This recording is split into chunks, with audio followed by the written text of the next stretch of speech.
পদ্মা নদীতে আমরা দেখছি যে কিছু পরিমাণের যে মাছ ধরার যে নৌকা, ডিঙ্গি নৌকা বলা হয়, কিছু কিছু ডিঙ্গি নৌকাগুলা যেগুলো কালের বিবর্তনে এবং মানে শেষ হয়ে যাচ্ছে। আমরা দেখছি যে এটা একটা ইঞ্জিন চালিত নৌকা, যেটি মাছ ধরার নৌকা, এবং এর পাশে রয়েছে ডিঙ্গি নৌকা।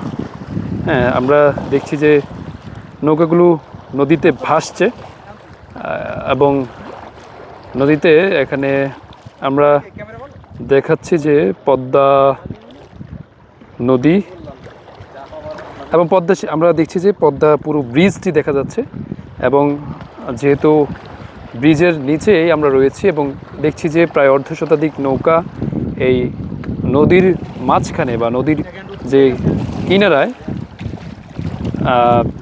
কিনারায় কিন্তু এগুলো নোঙর করে রেখেছে। এছাড়া যদি আপনাদের নদীর চিত্রটি দেখাই, নদীতে কিন্তু আরও কিছু নোঙর করে রাখা হয়েছে এই নৌকাগুলো দেখুন। এবং আবহাওয়াটা একেবারেই খুবই স্বাভাবিক, ছেলেরা পানিতে নামছে এবং নোঙর করা নৌকাগুলো কিন্তু আমরা দেখছি যে নদীতে ভাসছে। এবং এছাড়া যদি বলে রাখি, নদীতে এখন কিন্তু একটু ঢেউ রয়েছে, সেই জন্য নদীর পানি কিন্তু একটু উত্তাল।